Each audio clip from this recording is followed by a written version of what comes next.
Hey guys, and welcome to Arcane Assist. This week, it's myself, Evan, playing game with Jason. Hey, Evan, how you doing? I'm doing pretty good. We got some SKORNE and some minions. Funyuns. Funyons? Funyuns. But Funyuns doesn't even rhyme with minions, at all. I don't care. Okay. I'm calling them Funyuns. Well, we're here now. So I'm playing SKORNE with Xerxis1 and the Exalted theme. So I've played this on the channel a couple times before. I think it's a pretty underappreciated theme for Xerxes. We have some good players for it in our area, but I haven't seen it in a lot of tournament lists or anything like that. So I figured I'd show it off a bit. Hits like a ton of bricks. It does indeed. I'm just curious, Evan, is there, with the upcoming lock and load release, is there anything that you see coming or anything you'd like to see for this list? Hold on. So preface this. Lock and load was this weekend. Oh, come on. I was going to make you look so good. When we're recording this, Lock and Load is this weekend, and we just watched the keynote today. Oh my god, I'm so excited for giant statue. But you could have said, I would like Biggest some giant statue and blah, blah, blah, and maybe make it a battle engine, not a beast, and you would have looked like I tried to set you up to be a superhero. Nah, it's okay. It's all good. No, I don't know. I can't do that. I can't be like this thing that I've already seen and lie about not having seen it. Can't do that. Okay. Fine.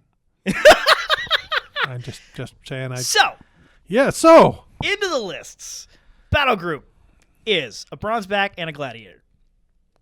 Bronzeback and Gladiator, they get Death Rage in this list. Pretty cool. Meat of the list is 3 full units of Immortals with their unit attachments. What does Death Rage do? When the model dies, it can make a 3-inch advance and an attack. Just wondering, because I don't recall that ever happening. Shut up. I'm remembering it now. All right, fair enough. Because there's a couple times that would have been really relevant. Every model in the list that can have souls gains souls, and there are a few of those. All of the unit attachments for the 3 immortal units get souls. The 3 Ancestral Guardians get souls, and the Hakaar the Destroyer gets a soul. There's also 2 Void Spirits. Sorry, can I say screw that guy? Anyways. The Void Spirits pretty good at clearing out living infantry and living models, of which Jason has none, because Jason, what are you playing? Well, I am playing Maelok in Blindwater Congregation. So my battle group is a Gatorman Slave, a Wrastler, a Bull Snapper, and a Boneswarm. I also have a Gatorman Witch Doctor, 3 super sexy Gatorman Husks that just love to... They're the people you want to take drinking with you because they vomit and fart and explode all over the place. Bone Shrine, a Boil Master and Spirit Cauldron, and 4 full unit of sexy undead posse. The word sexy was used far too much in that list description. Oh, come on. They got those long tongues and those cute little snouts there. Come on. And sharp teeth. Eh. Anyways, those are the lists. We're going to hop right on into the game. So, Evan, you won the role to go first. So I chose the side that I'm on. I am on the right-hand side of the screen. I chose side without water. I figured it's more annoying for you. It forces you to burn souls to get incorporeal. Mm-hmm. Plus, there's 2 obstructions on that side of the table, and I didn't want to deal with them. Even though my feet also gives incorporeal, I didn't want to have to burn my feet to get through obstructions. That's fair. Kind of like the old Mark II Legion deployment choice.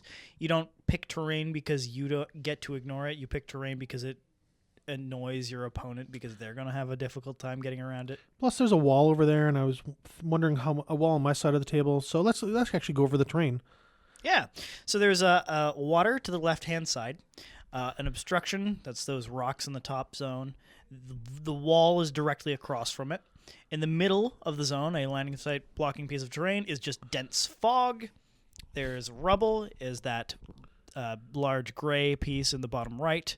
There's the red crystals as an obstruction in the bottom zone. And there's that brown circle is, oblong shape is a hill. So that's the terrain. My deployment's pretty standard. It's Immortals on most of the table, and then my battle group and Xerxis in the middle, just going to go screaming down the middle. Do as much work as they can. Void Spirits on either side, they're just there to contest zones, basically, in this particular matchup. And Ancestral Guardians, where they can grant their +2 movement. So what's your plan with the deployment here, Jason? Well, it's the trick is I want to keep all of the gators, and there's Evan banging the camera. Yep, I hit the camera with my token box and messed everything up. It was awesome. Yeah. Actually, you jumped. It was really funny. I thought the camera was going to fall. So I have 4 units of posse. So I'm putting two on either side. I really want one. Seeing how you deployed, I want one to try and take the warrior zone towards the top of the screen. I want 2 fighting over the middle, the bottom half of the table, more to take over the zone and potentially contest the middle. And I have 1 that I'm willing to throw up the middle to jam with, to sacrifice and give away. I have 3 husks. I choose not to ambush them. I'm going to put them all out for advanced deployment. I kind of mash my war beasts up all around my caster in the middle, including the cauldron and my bone dude. Boneswarm? No, not the Boneswarm. The little yeah, you know that thing. The Soul Slave. Of course, that's what it's called. And then I distant deploy my Bone Shrine. There's a lot of bones. Yeah. Anyways, Bone Swarm. So I guess Gatorman like bones. Yeah.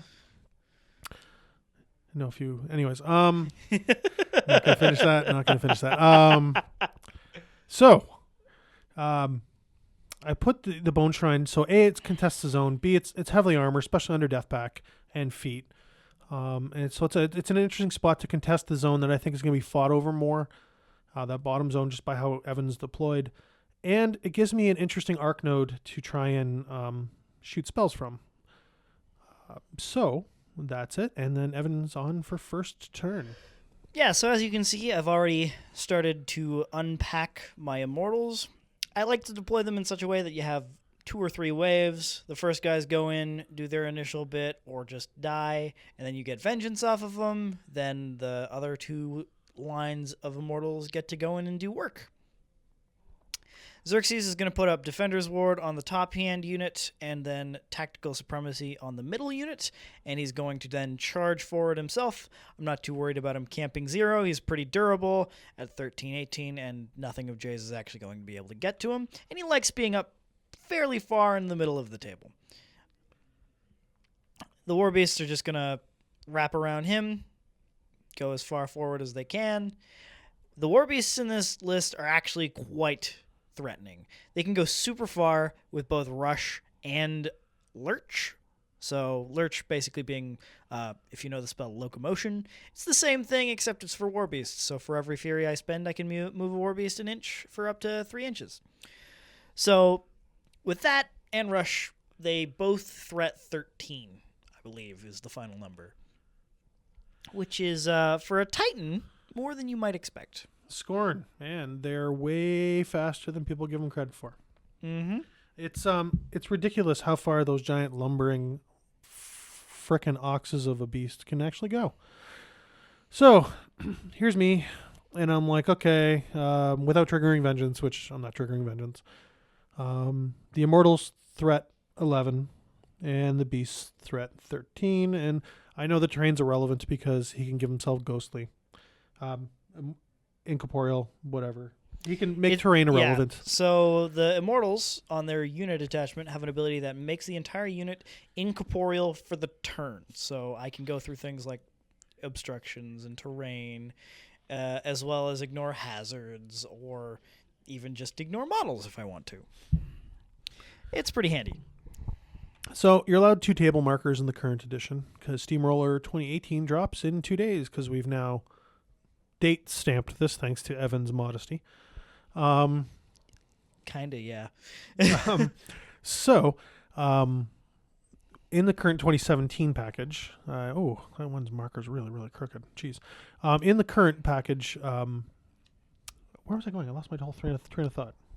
In the current package, you can have up to 2 table markers? Table markers. Yeah, so I'm putting those table markers down for the Immortals. And just to try and give myself a good visual where I need to move to.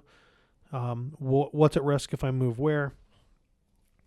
I picked them up because I don't really want to leave them on the table. I got a good look at what I needed to look at, and so now I take the husks and I go forward, and I'm putting one, a little closer to there.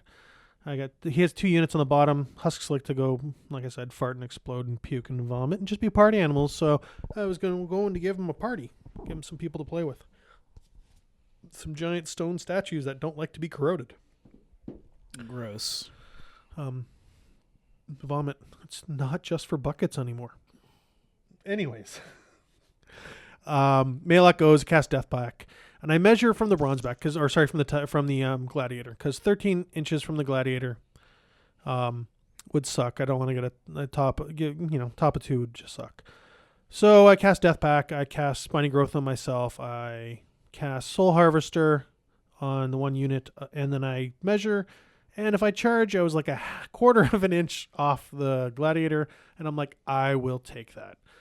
So then I run the 1 unit of Posse up to keep me company, the one with Soul Harvester on it. I run, the red unit up towards the bottom, knock some models, fun game state. Oh, game state's going to be awesome in this game. Oh my god. There are so many models, and they are going to get entwined within each other. It's great.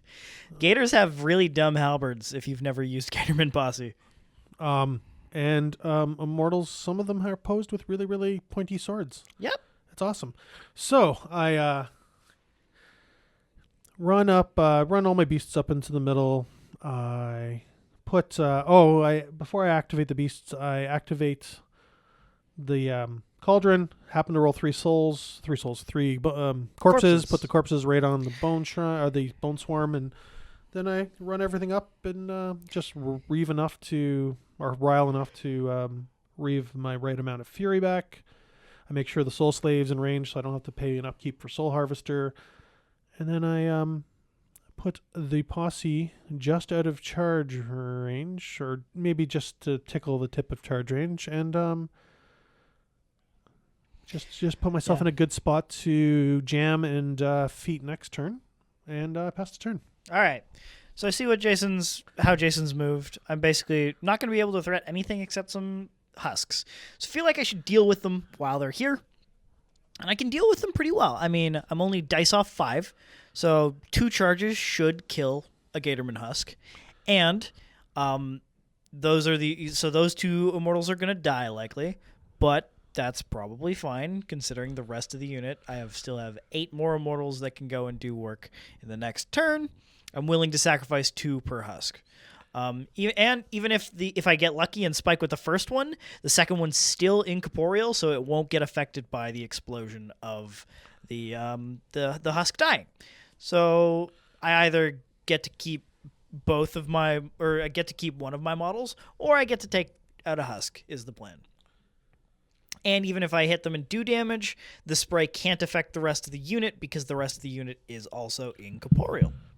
So Deathpack makes them armor 18. So I think the first one you do, a couple points damage to? Yep. So they're armor 18, which means I'm dice off 5. I only do 1 point to the first husk. And then no, you did 4. You did 4. And then I proceed to vomit on you. And I hyper-aggressive towards the guy who just hit you. Who hit me. And then kill him with a spray. I kill him with a spray. You hit me with the next guy. You do... That's the 1 point. 1 point of damage. I walk towards you. I spray you. And I kill you as well. Yep. And I was hoping that the spray might actually...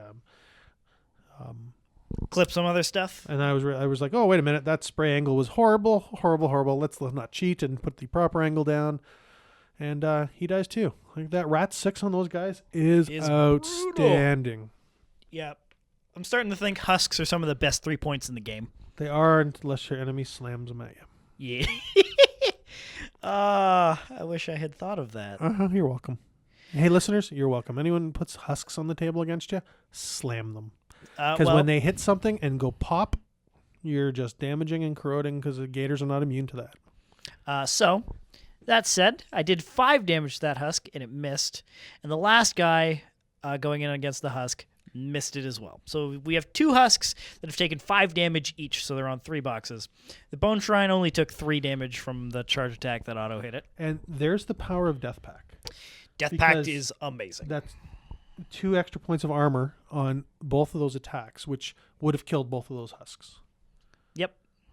Because that 1 point would have been 3, which would have killed them, and before that, even that 4 would have been 6, and blah, blah, blah. Yeah. So. However, I did trigger Vengeance by spitting at you. You did. For 2 units, I believe. Yeah, which means not this turn, but the next turn, I'll get to have Vengeance. Only on the green unit, which is the bottommost unit. The other one you did not kill a model in. I did not? Okay. No. I feel sad. So it's not yet. Maybe not. You might in future. Yeah, if I explode, that doesn't trigger Vengeance, but No, the Vomit because does because it's a spray attack. Yep. So, you have this lovely other horde of dudes that you decide. Oh, you also charged the Bone Shrine. We forgot to say that. And you put 3 points of damage on it. Yep. It took a couple points. And you're just sitting there looking all sexy. So, all of these Immortals charge in. Well, I figure I'll just put 1 model in on each of these, 2 on the top one, see what happens. So that one's left on 1. Leave that leave that husk on 1 box. So I actually put 2 more into both, by the looks of it. Just clipping the one guy does not kill him, but it does corrode him. Hey. And then the other guy does blow up that husk, which unfortunately is going to kill 3 models. No, you have tactical supremacy on that unit, do you not? Well, sorry, you still get to roll the damage. I get to roll the damage. So it's the 1 model that's there's 2 actually in it. Yeah. But they have tactical supremacy, so you walk out because they don't end their activation in the cloud. The one guy you fail to break armor on. Yep. And the other guy's incorporeal, so you don't roll damage at all. So they both tactical supremacy repo out of it, so they don't take the 1 point of corrosion at the end of their activation. No, it's the 1 point of auto damage for ending your activation in the cloud in a hazard. Yeah, 1 point of corrosion damage, right? Yes, yeah. It is corrosion type. It's 1 point of corrosion, which matters now that the Crucible Guard's out. Yeah. It's really important to. It's really important when you're playing your opponent. You know what type of damage is being done. It will not always matter, but when it matters, it matters. Yep. Also forgot to mention, I have the Void Spirits in both the top and bottom zones, just being annoying incorporeal models that will sit there until Jason decides to deal with them. Those freaking things. They're hard. You don't have a huge number of magic attacks, but I have a couple quality ones. But you have some quality ones. It's hard to. It's yeah. There's some interesting things there, but. So, my turn. I believe we passed the clock. I have a hazard in my own way because the thing exploded, but that's okay. I don't really care. I know this is definitely a feat turn for me because I'm going to be taking a lot of loving next turn. It's bottom of 2. My thought is, can I score the middle zone, and can I score the bottom zone? The top zone, I don't have enough angles. I don't have enough distance to get some of those guys that are around the obstruction, but on the bottom, there's a guy hiding behind the obstruction that I have a clear line of sight to with the red posse, and I can't arc through the Bone Shrine because it's engaged. So I have to clear up the bone. My thought is I need to clear up the Bone Shrine, but by charging the bottom unit of posse around. On some interesting angles. I don't have to worry about the Void Spirit. Besides, it only has a 1/2-inch melee, but it's incorporeal, so I can't actually free strike. Yeah, it's just there. It exists for now.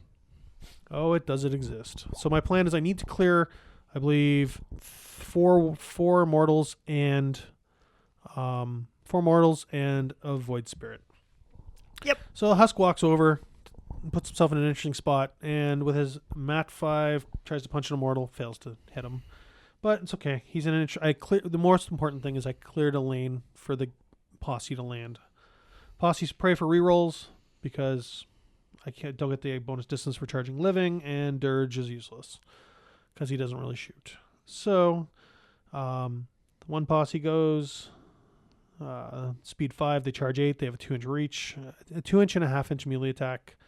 Sometimes it's difficult to get that 1/2-inch in there, but especially because the halberds stick out so damn far.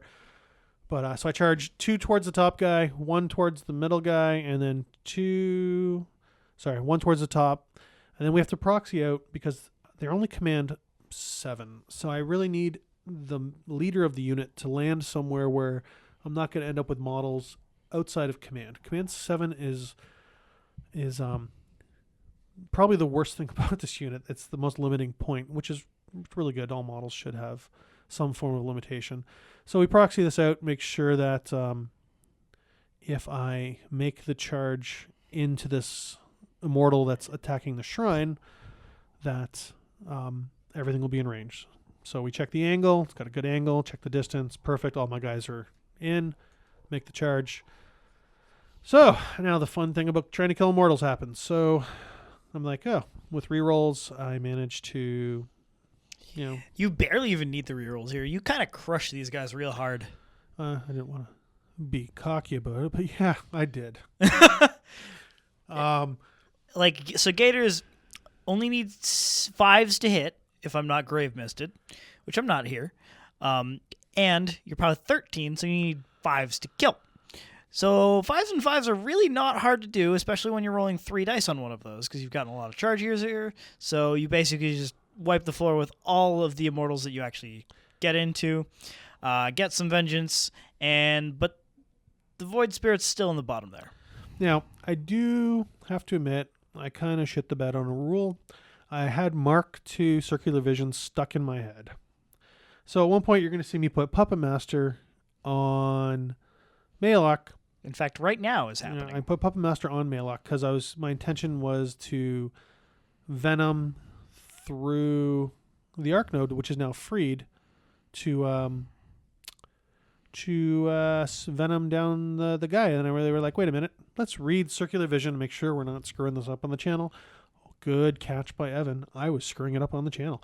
So we just do a little... So we only almost messed it up. We only almost messed it up. So what we did is I continued activating Maelok. I just moved Puppet Master over to the Soul Slave. Which was actually able to get in. So Yes. it's fine. That said, what did Maelok do during his activation? Oh, well, I believe he death packed, and he feeded, and he did not have to pay to upkeep Soul Harvester. So he did put Spiny Growth on himself, moved up rather aggressively into the zone, camping 2. I believe I pulled off the Bone Shrine 2 just to be camping 3 because of where I am. And You're going with Gators to kill some stuff. yeah. So this is the point in the Maelok game that is probably the most brutal and is probably why he's the best caster in Minions right now. Because these Gators are 8 boxes, they're undead, and they get to arm 22, which is just incredibly hard to deal with because there are 20 of them in this list.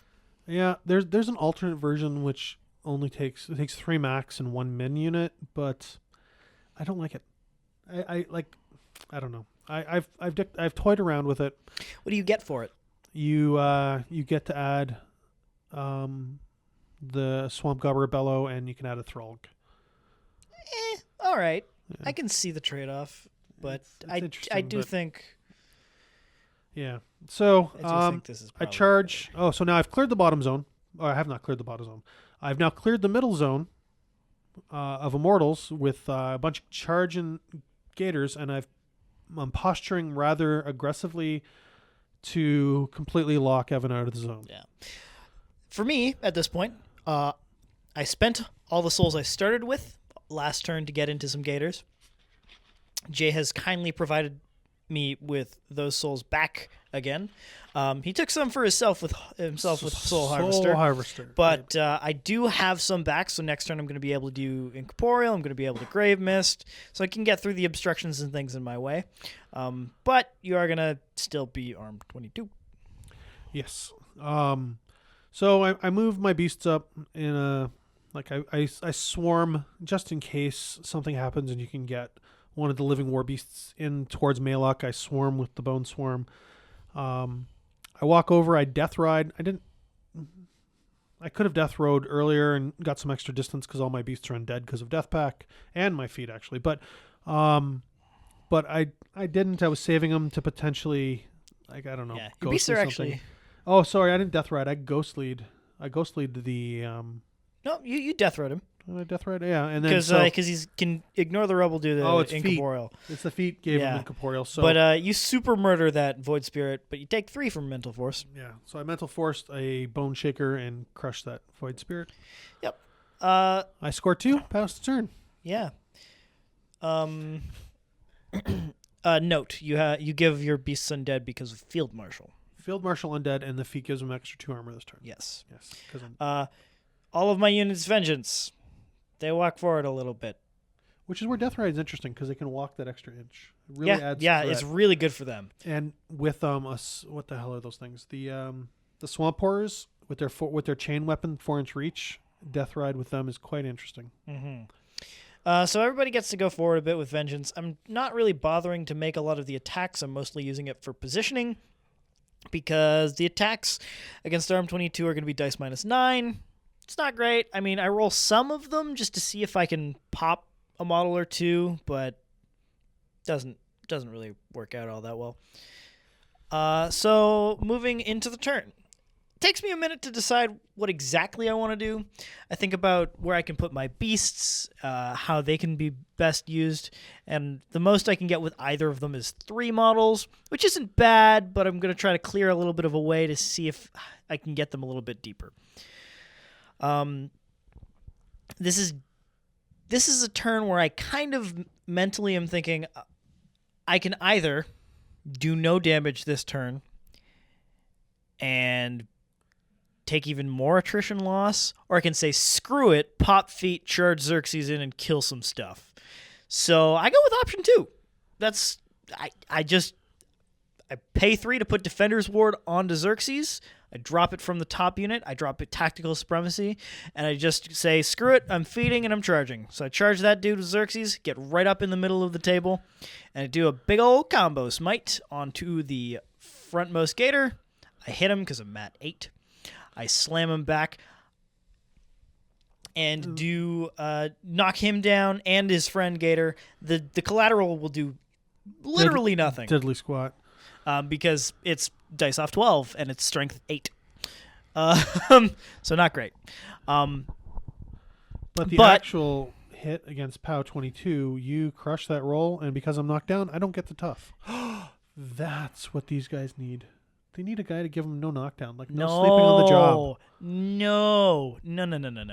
Anyway, moving forward, moving very far away from that thought, Xerxis is also going to overtake backwards and put Stir the Blood onto the middlemost unit of Immortals.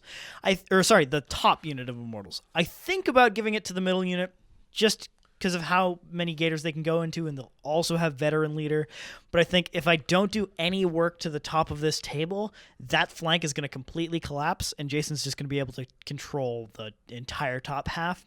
So I need to start collapsing that flank a little bit because he's very tightly packed in the middle. If I can start kind of taking the sides of the table, then I'll have some presence where Jason has to spread out, and then if he does that, my beasts can go through the middle of the table, kill his heavies, and even threaten Maelok because of how fast they can go. So at this point, I'm feated, and I'm just trying to kill Gators. Say that's very sneaky of you, Evan. That's very, very sneaky. Thanks. Oh, you're welcome.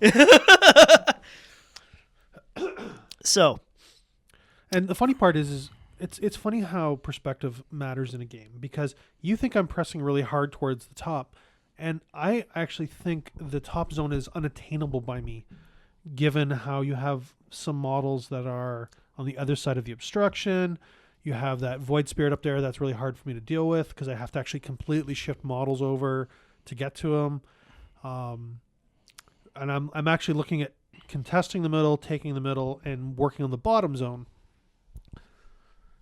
Yeah, I can see that. I mostly just want to press in through the top because I think that's the point where like I have the most models of mine as much as you have a ton of pressure there.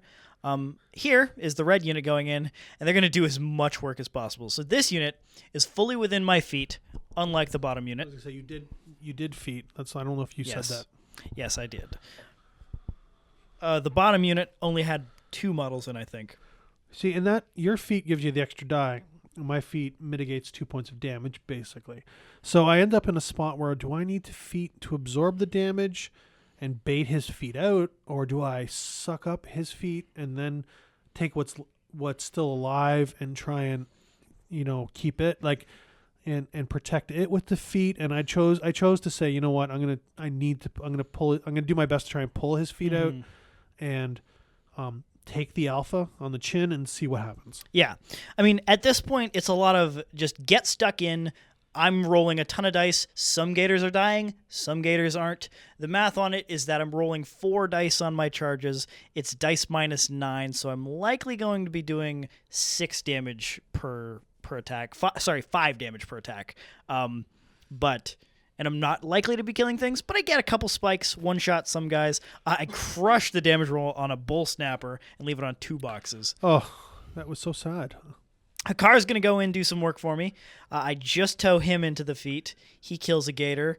I'm also going to poke the husk with him. You poke the bear. You stir the sleeping drunk. The husk is in feet and in death pack, but it doesn't matter. Doesn't matter when you're essentially a weapon master. And can boost.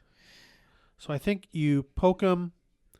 He only had 1 point left, which is exactly what you did. Yep. So I explode. I hit you with a POW 14 that they explode with. Car is pretty high armor. It does, but the explosion does not auto corrode, which is interesting. It's true. And yeah, so I continue working on the bottom. Neither my model or Jay's model here are in feet. I believe I meant to say the eruption of flies is a POW 12. The spray is POW 14. Yes, I transposed those in my head. Managed to kill a gator with my Ancestral Guardian, and now the most confusing part of this game. I go incorporeal with this top unit and have line of sight to some of the gators in the back line and some in the front line. I decide that there are also gaps. There are actually still gaps in Jason's kind of formation here. So I incorporeal through his own models and just have just gum it up as much as possible. If you can look at the middle zone here. What Evan is trying to say is he decided he wanted to be a dick and make me put damage tokens all over Hell's half acre and try and fit them in beside models. This is how you clock your opponents. Roll good, guys. Oh my God, the game state here is hilarious. We're laughing like you can't really see it. We're actually laughing because there's tokens everywhere. There's besides fury and souls, there's damage markers, there's knockdown tokens. There's the fact that after I moved all my models for charging, I almost immediately forgot who charged who. So I'm just like, fuck it. We have 1 charge on everyone. And let's just go with that. See what happens. Hey, Muse, if you're listening, sometimes maybe target tokens might be an interesting. You know how you have those aim and fire ones? Maybe it should be charged and attack. You can put beside victims. Pretty good, yeah. Make them color coded, so you have match blue with blue and red with red. I don't care. Just something that I almost. I meant yeah. I almost think you need sometimes even sticky tack and an arrow. Just doink doink doink. just do something. Yeah. Here's me trying not to screw with the game state by putting damage to more and more damage tokens down in dice. This is the point in the game where basically there are maybe want to take a conservative guess of 20 models in the middle zone. No. I'm just gonna say I have in the middle zone. Okay, yeah, I have 2 full units of posse. I have a caster. I have 2 war beasts. You have a war beast. You have at least 10, 12 immortals in there. 25, 30 models in that zone. It's a mess. So yeah, I think this matchup's super interesting because you get incorporeal and +2 armor. I have magic weapons basically throughout my entire list, so you can't go through my guys, but you can get good positioning with going through your own models as well as terrain, and your armor is great, but my POW to begin with isn't great, so I'm mostly relying on dice spikes, but dice spikes are a lot more likely with 4 dice. It's interesting. It's a dance. It really is. It's not as cut and paste as some games are. It's a very interesting matchup. like your ability to incorporeal your unit, like forces me to play in position in such a way where I need to get the most out of my models, but deny you as much as I can on angles and charge opportunities with landing spaces. Mm-hmm. Yeah, it's intense. it's silly. It's great and it's silly and it's actually, if you got, I don't know if anyone at home has these models, and like if you own the Gators to play the Gators, and you have a friend that owns this Immortal list, sit down, play this matchup, enjoy the game state because it's going to be a zoo, but it's actually a load of fun the dance of this game is a crap ton of fun. Here's me trying my best not to screw with the game state while I'm reaving fury and forfeiting knockdown. Yeah, this is your maintenance phase. Oh isn't my it? god. My 15-minute maintenance phase trying to get all my tokens and stuff because there's models everywhere. Jay got to score his 2 points at the beginning of the game. And now we're just jammed. And now we're here. So I'm looking at it. I'm like, I can't take the top zone. I got a Husk up there that you're dancing with. You don't want to kill it. So we're kind of locked in limbo up there. The middle zone is going to require a lot to kill, including a frickin' Bronzeback and a Gladiator that are both in there. Bottom zone has Hakaar and only a few other models. Like those two Immortals are outside the zone on the very bottom. So I'm like, okay, can I get in there and clear that zone and score another point? So, I can't. We're having a bunch of conversations about because there's like 2-inch melee range everywhere, and we're trying to figure out who can move where without getting free struck, and because we're jammed into each other, and there's me like dropping models and screwing the game state, and it's fun. So we're proxying out to see, okay, can this thing fit there? Can trying to move if can I get a Gatorman posse in there? So proxy some stuff out. I end up putting his wound marker on top, and you see because they're so jammed in there, and the pikes are everywhere that when you touch one model, you end up moving two. In actual tournament play, like I can, you can tilt an opponent accidentally by wiggling models a little bit. This is like why we try to play as clean as possible and slide things back.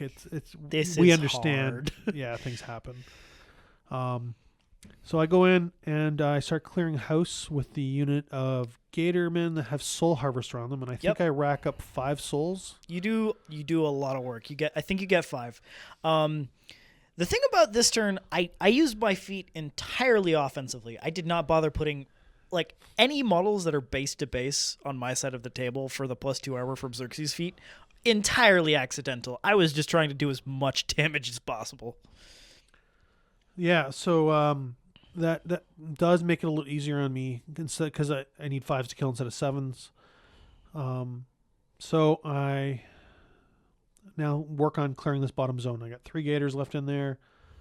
I charge 1 into Hakaar. I charge 1 into the one Immortal, and the other one charges for no bonus. So, I hit and kill the one guy. I hit and kill the other guy. And then I just put my charge attack into Hakaar. Or the unit attachment. Into the unit attachment. Kill him. And then I attack Hakaar and do a few points, like 1 or 2 points of damage. Yeah.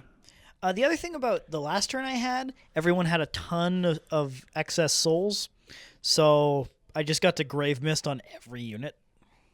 Yeah, that's a bit annoying, but praying for rerolls does really help that. It sure does.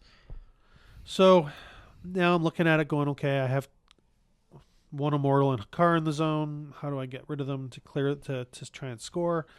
And Hakaar now has 2 souls on him, and so he's up to armor 20, which is kind of difficult to deal with if you can't actually get a charge. So I'm concentrating on the middle zone now. I can activate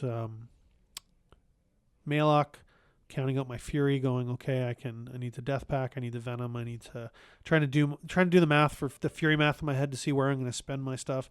Do I bring Reeve as an interesting thing? Do I bring back some models to help contest and bolster my numbers, or do I like Maelok has a lot of depth. If you tool him up right, he can walk into you and venom you 6 or 7 times. If you, in a long attrition game, which this is, you can actually bring models back and do some interesting positioning stuff and some longer term stuff, but that actually really eats your clock.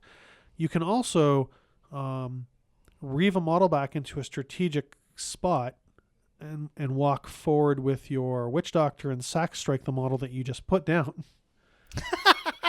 That's awesome. Yeah, I haven't. I was trying to set that up this game, but I just couldn't get it. I couldn't get a spot to do it. So I put Puppet Master on the Soul Slave. The Soul Slave walks forward. He grinds his teeth so he can boost. I hit the one Immortal. I hit Hakaar. I go to kill the unit guy, and I only do 3 points of his 5. And I'm like, I really wanted to save that Puppet Master for Hakaar, but I'm like, screw it. I'm just going to re-roll that damage into the unit attachment. Yeah, it's worth it. Kill him. Incorporeal is a problem for you at this point. Because if I can just start getting to the back line and killing the important models, then it's bad. Leaves a Hakaar on 2 boxes. I do crush the roll, so I wouldn't have actually puppeted it anyways. So I leave Hakaar in 3 boxes. 3 boxes and yes. Not corroded. Not yet, anyway. Not yet anyways, no. Oh, yes, it's Venom. He's corroded. No. This is... Oh, that was the Venom. Yeah, That he was is the corroded.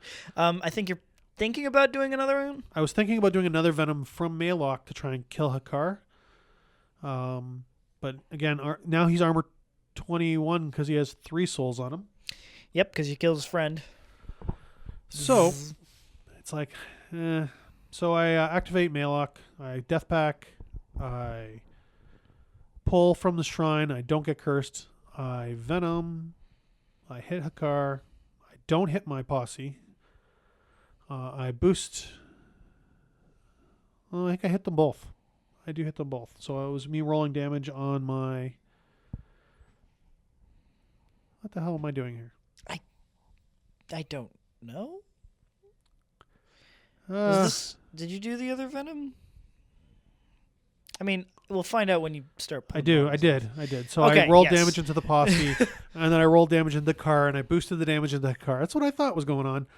And then I don't actually do. I do a great roll into my posse, and I don't do a good roll on a car, and the damn guy's on 3 boxes corroded, and that's my only option to score the zone. So I have no other way to get there. So my own dice rolls prevented me from, and Evan's good play, prevented me from being able to completely take over that zone this turn.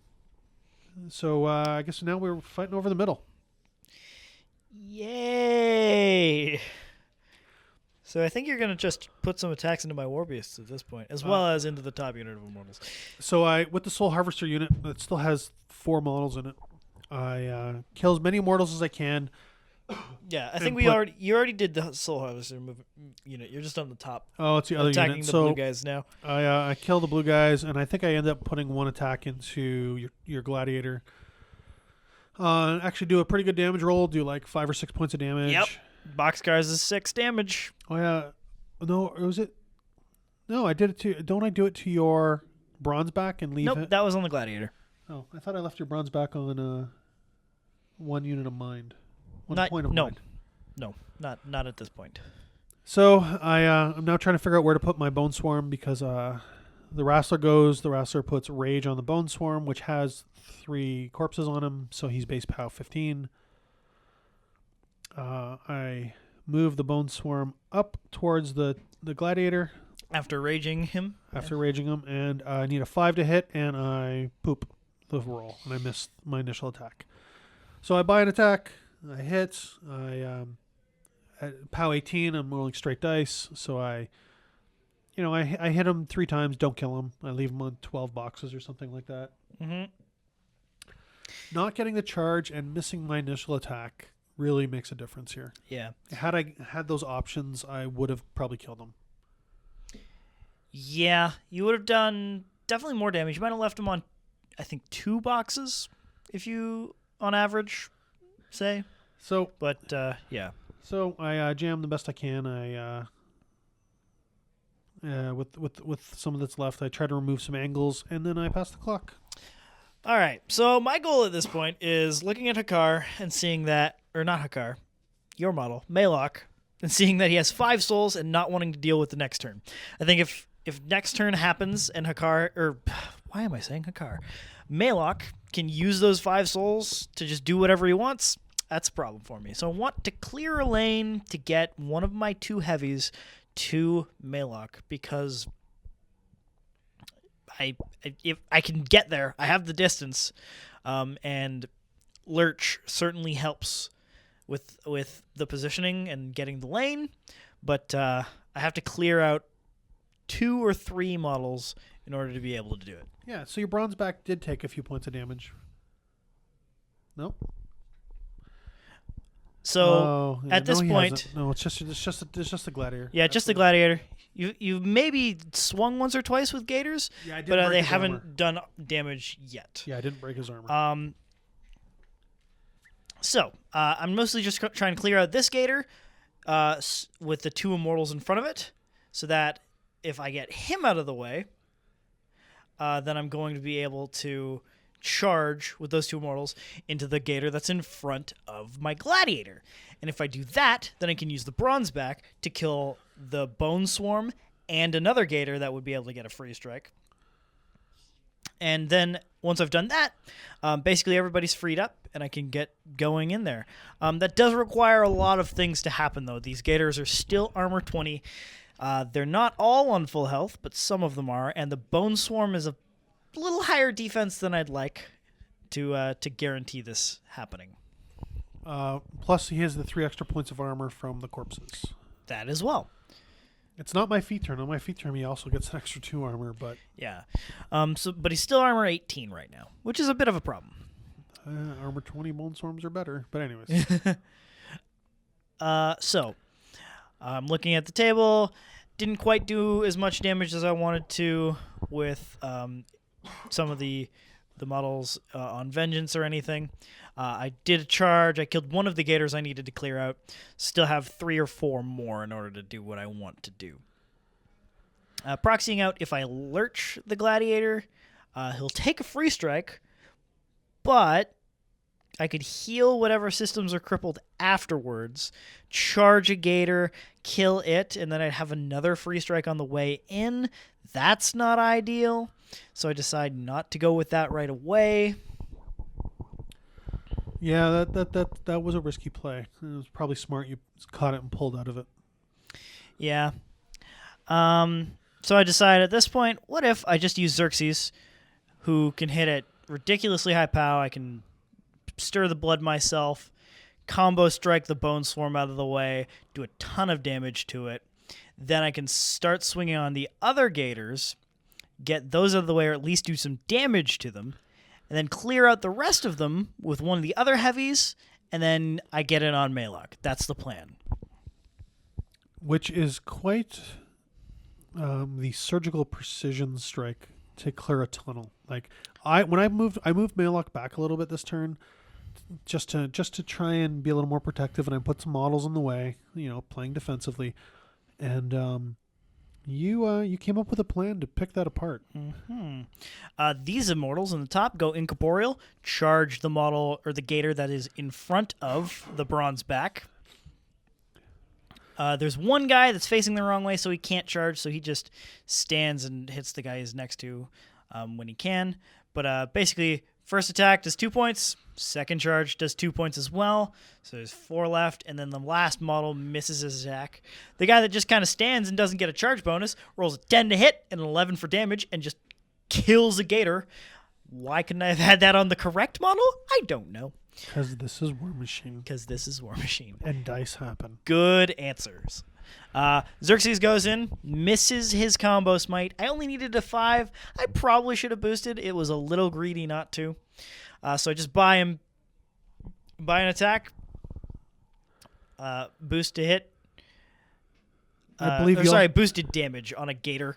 And I think before you finish activating him, you heal the one aspect that was out Yes. on the I Gladiator. heal the mind of the Gladiator before he goes, and I spend one to lurch the Bronzeback into the fog, because he was behind it before, so he wouldn't have been able to see Maelok.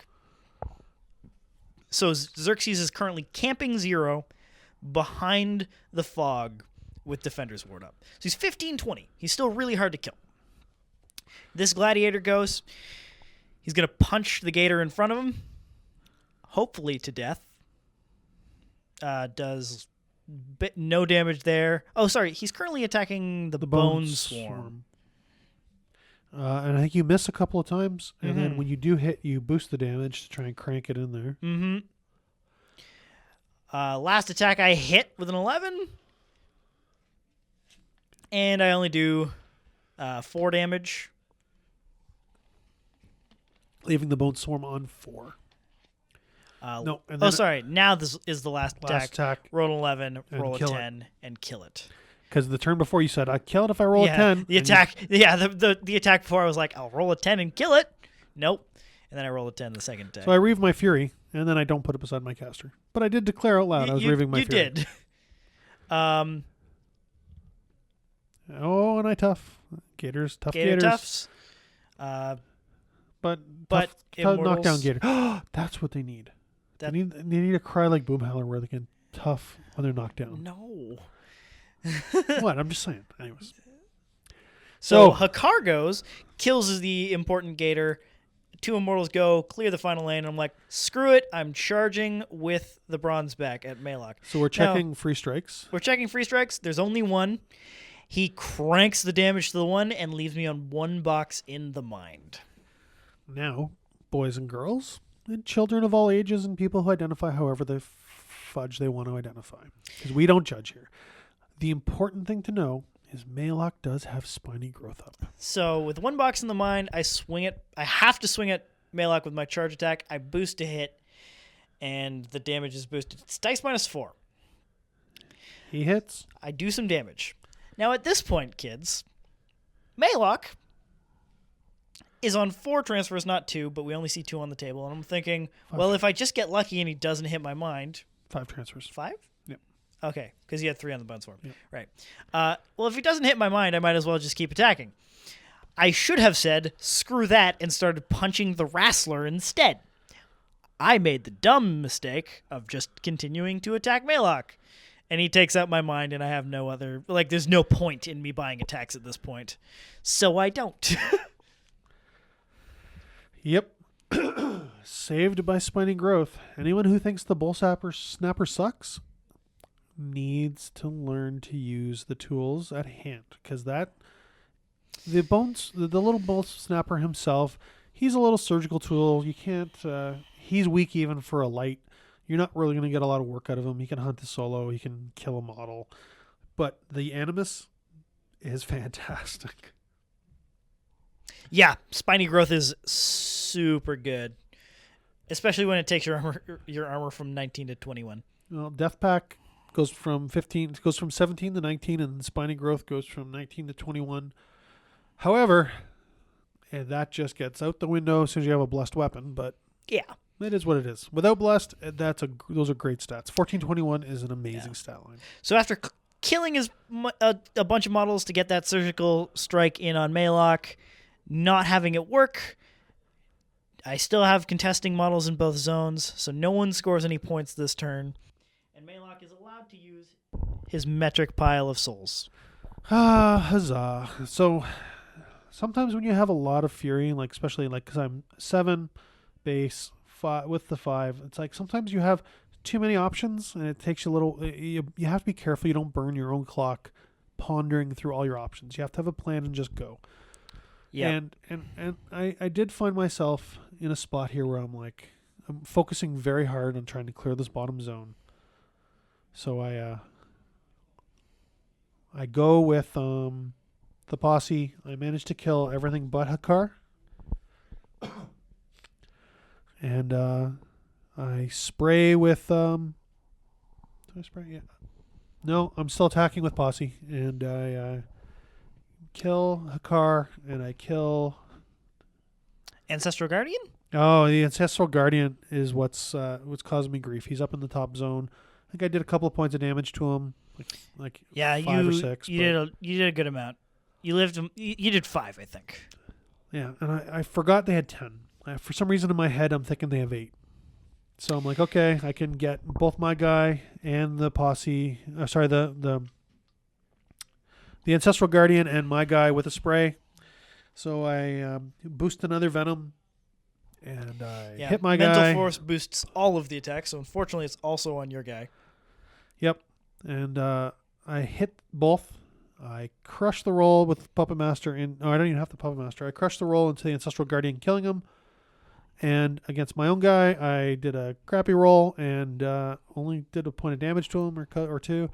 And I only do 1 point of damage to myself through Mental Force. So after 3 boosted attacks, I still have 2 health left. So I'm still good to go. Pretty good. So now the top zone is mine. I'm going to score it again. Or the bottom zone is mine. I'm going to score it again. Maelok now has all of his souls at his disposal as Fury. And he's kind of stuck, kind of trying to figure out what to do. I got that Bronzeback in my face. If I kill him with Maelok, I can reave his Fury and then proceed to use him, even though it's only 2.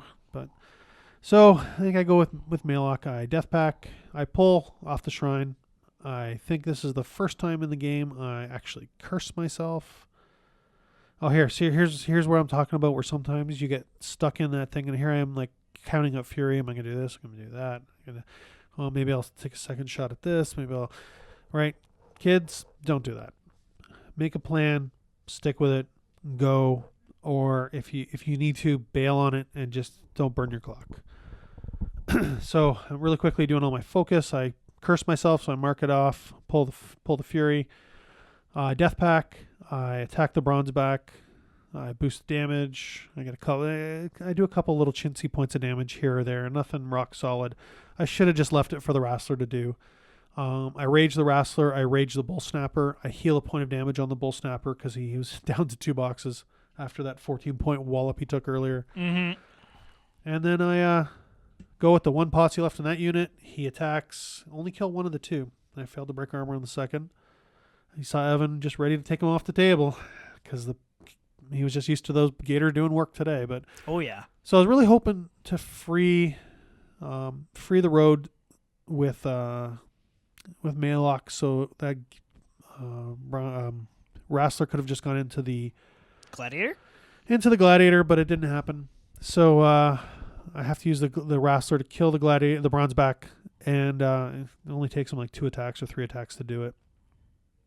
The little raged up Bull Snapper now charges into the Gladiator, hits, cranks the roll, does a whole bunch of damage, sustained attack. He just buys an attack, hits automatically.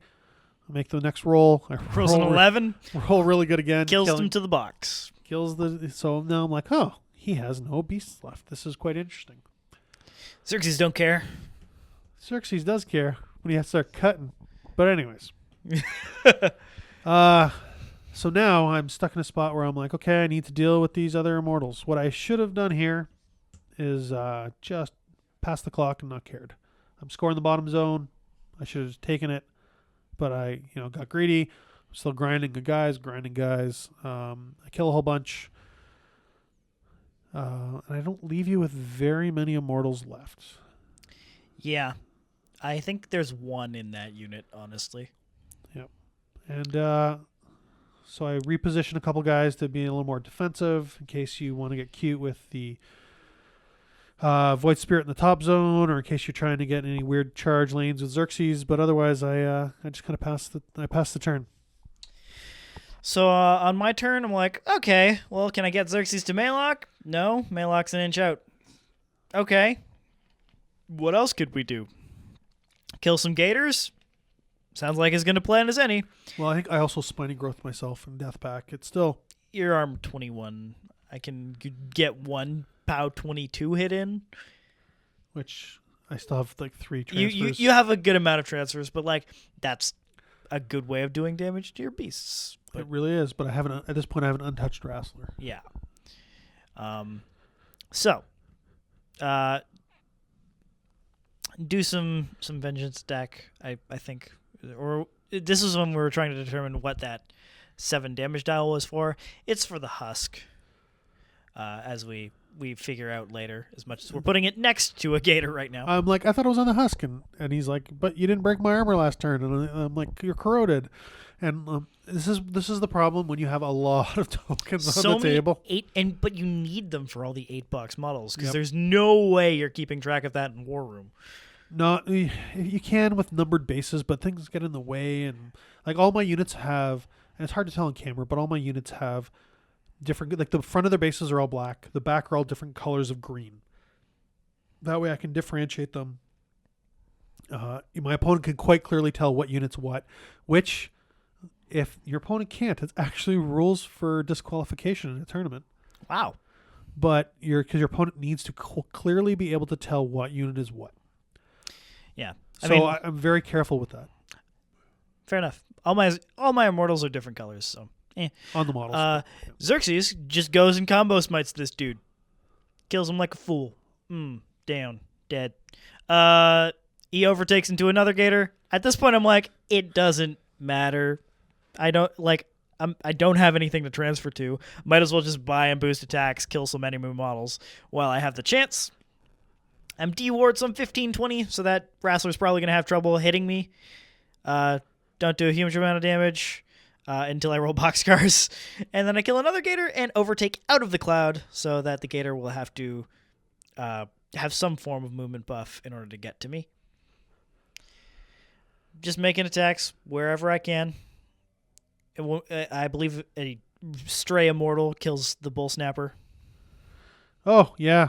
We only had 3 boxes left, so he did like a lot of damage. So he exploded. Bye-bye, Spiny Growth. I kill the Husk in the top zone. He explodes, does a little bit of damage to the guy. It's irrelevant. There's the 1 Gator left in that zone. I figure, I can probably clear this, get a point. That'll mean I'm 1 point closer to not losing on bottom of 7, which is nice. But this Void Spirit has to do work, and he does, thankfully. Does 6 damage, but then I have nothing else to kill it. So don't score a point in that zone. Off to Jason. Jason, what are you doing? You got a minute left. I got a minute and a half, and I'm thinking I got to kill. I'm gonna kill Xerxis so I rage Maelok rage death packs and rages the Wrastler. The Wrastler walks forward with Puppet Master. Yeah, misses his first attack. No, I didn't Puppet Master him. That was my mistake. Sorry, misses his first attack either way. I miss the POW 20, which really hurts. And I end up I burn a lot of clock attacking you and boosting attacks, boosting damage rolls, and I think I leave you on 8 boxes, 10 boxes. I was above 10, but I cut to 8, so I have Fury the next turn. Yes. So that leaves me with, and then I just pass the clock. At this point, I'm like, I'll just get a point for this zone. So Xerxis goes and kills a dude.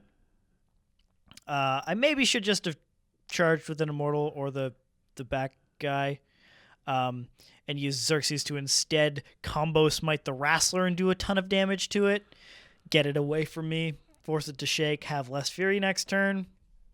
But Jason only has 17 seconds. And I flip the clock to him. Before he can kill Xerxis, he clocks out. So that's the game there. But we are going to play it out. I did screw up. I should have actually just gone straight into attacking Xerxis. I thought for some reason I had scored the bottom zone in the previous turn. I hadn't, so I actually went to Venom, the one guy in the bottom zone that was contesting the Ancestral Guardian, do like a couple points of damage to him. It's irrelevant. Clock. And then we just talk about the top turn. Really quickly, the Death guy, Strike. The guy sack strikes a model, does 4 points of damage to Xerxis. We're just trying to be cute here. And then I just take 1 punch with the raged up Gator and kill him. And that's when you see us fist bump the second time. Yeah. So, in reality, Evan wins. In spirit, Jason kills Xerxis. And that's the game. But when 2 friends play a game, everybody wins. Exactly. This was a crazy... Who just puked when I said that? I'm just saying. This was a crazy, insane cluster of a game.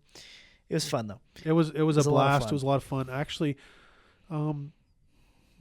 I think the Immortal list is just going to get more powerful when those new toys come out. I'm excited. I think Zal 2 is going to be very scary if he gets that Channeler and it is just a channeler at all in any way, shape, or form. So Zal 2 would have been an interesting matchup.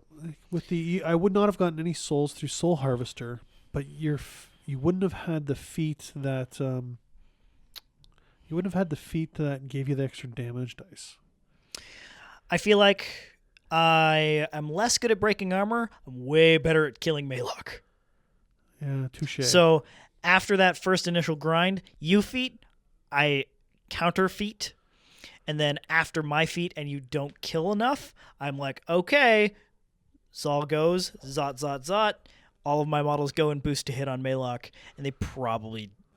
They often kill models just like that. Maelok's a little beefier than most Warlocks, so he might be able to survive that. But that's where the Thrall becomes interesting if he's in the list. Yeah, certainly. The Dance of War Machine. Yep. So that's us for this week, guys. Thank you very much for watching. Remember to follow us on. Remember to subscribe on YouTube. Follow us on Facebook. Facebook is our main method through which we share our videos. And remember to follow all the links in the description below. Oh, and if you don't, go listen to Battle Driven, because one of the two of us might actually be a host on that podcast, and you can hear a lot of great insight. And complaining about Signar. Oh, yeah. Anyways, thanks for watching, guys. We will see you next week. Take care.